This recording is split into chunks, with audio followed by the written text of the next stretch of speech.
on the back side of this, it goes into a screenage washer. What that does is just takes fresh water, washes all the organic material off of it, and we're left with basically clean screenings. And then that travels up these pipes, which takes all the water out of it. The water goes back into the flow, and this just goes out to a dumpster that eventually goes out to the landfill. But again, it's just a much cleaner process. Prior to this, all those screenings just went on to the open belt. This room used to be wet, and just a lot of the odors were 10 times worse than they are right now. And really, we saw this a year or two ago, you'd say, wow, what a big difference.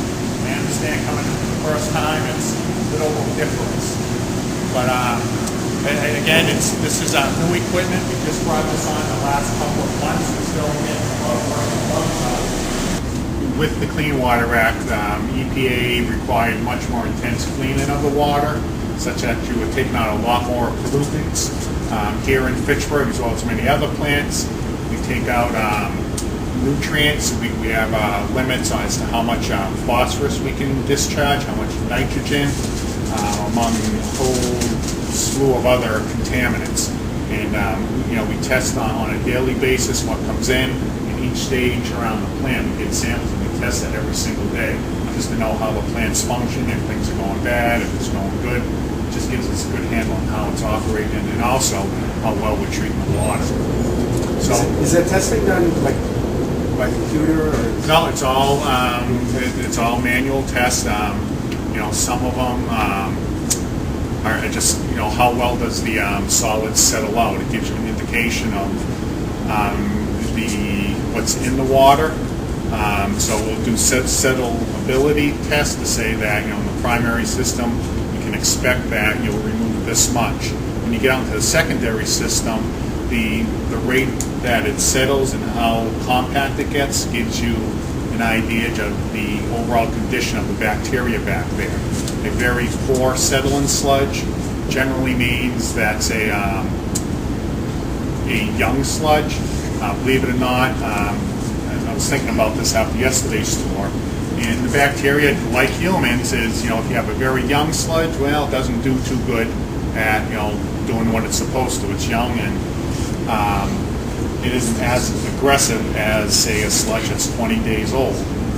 Conversely, if it's a very old sludge, again, it starts dying off and it doesn't work, and it actually creates more of a hindrance to the overall operation. So you're really targeting a nice, a good sludge age in that 7 to 10, 15 days based on the time of year. You want different ages of sludge, and also depending on what pollutants you're targeting, requires different ages of sludge. Nitrogen, for example, to take nitrogen out, the bacteria that does that needs to be somewhere around 3 weeks old is ideal before it even starts to do what it's intended to do.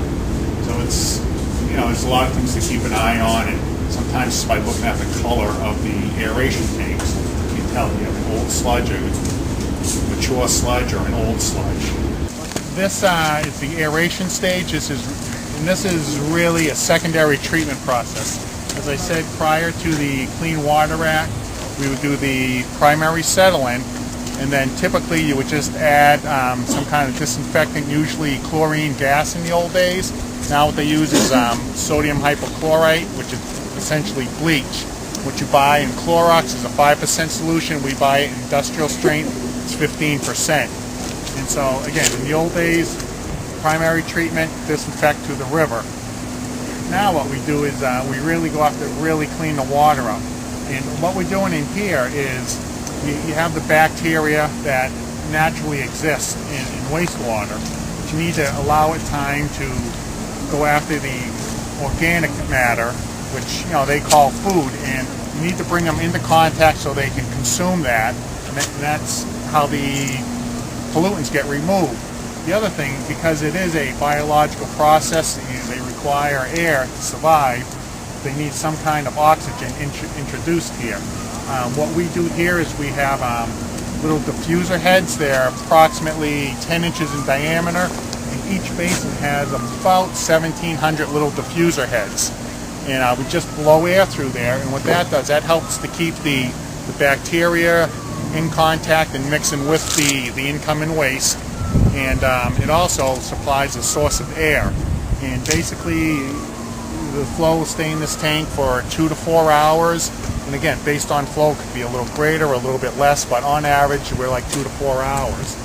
And during that time, again, the bacteria is just eating up all the organic matter left over in the wastewater. Realizing that most of the larger, heavier pieces have already been removed in primary settling. And again, that's all this is doing, is mixing. I had commented that by looking at it, you can tell, is it, properly working? Is it, what kind of sludge is in there?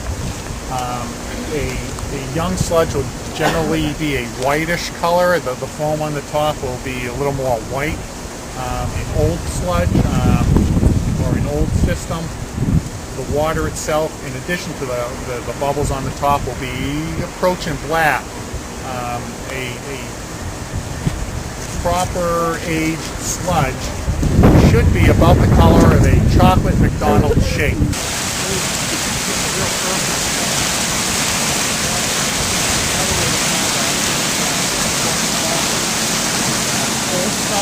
sludge that needs time to go septic. Septic means it's going to be smelling really bad. When you burn, there's always smoke that comes up from a fire, and you look up, you see it, that big gray tower, that's our emissions stand. Right now we are burning at full capacity, and you can see there's no visible emissions. And that's how clean the emissions that come out of the incineration process is. We take everything out of it. We take any particulate matter out. We take out any residual metal material in there, and then any residual organics get burned off in a thermal oxidizer. And so what's left is basically a airstream that has absolutely nothing in it.